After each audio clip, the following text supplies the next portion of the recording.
Welcome to my YouTube channel Ramesh online. AP ఉద్యోగులు మరియు పెన్షనర్ల pending బిల్లులు చెల్లింపులపై బొప్పరాజు సంచలన ప్రకటన.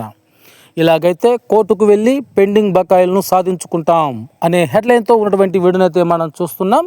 చూసే ముందుగా ఫ్రెండ్స్ ఎవరైనా ఫస్ట్ టైం మన ఛానల్ని విజిట్ చేసినట్లయితే తప్పకుండా సబ్స్క్రైబ్ చేసుకోండి. అదేవిధంగా వీడియో మీకు నచ్చినట్లయితే ఒక లైక్ చేయండి. ఇక విషయానికి వచ్చినట్లయితే ఇలాగైతే కోర్టులకు వెళ్ళి పెండింగ్ బకాయిలను సాధించుకుంటాం.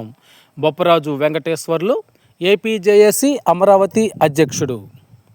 కూటమి ప్రభుత్వం ఉద్యోగులకు అనేక హామీలు ఇచ్చింది. పీఆర్సీ, ఐఆర్ మరియు పాత బకాయిల కోసం ఉద్యోగులు, పెన్షనర్లు ఎదురు చూస్తున్నారు. వేరే రాష్ట్రాల్లో కోర్టులకు వెళ్ళి మరి ఉద్యోగ పెన్షనర్లు ఈ యొక్క డిఏ బకాయిలను అయితే సాధించుకుంటున్నారు.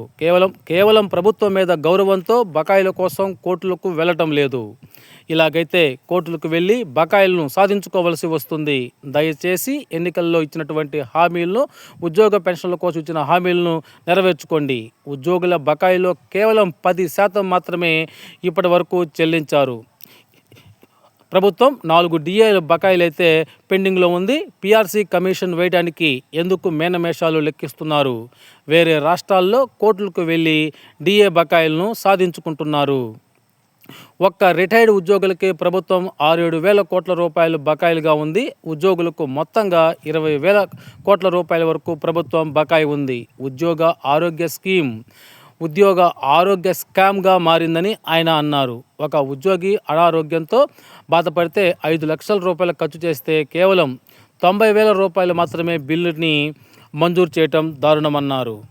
ఉద్యోగుల ఆరోగ్యం పట్ల ప్రభుత్వం నిర్లక్ష్యంగా వ్యవహరిస్తోంది. ఉద్యోగ సంఘాల నేతలకు సీఎం చంద్రబాబు అపాయింట్మెంట్ ఇవ్వటం లేదు.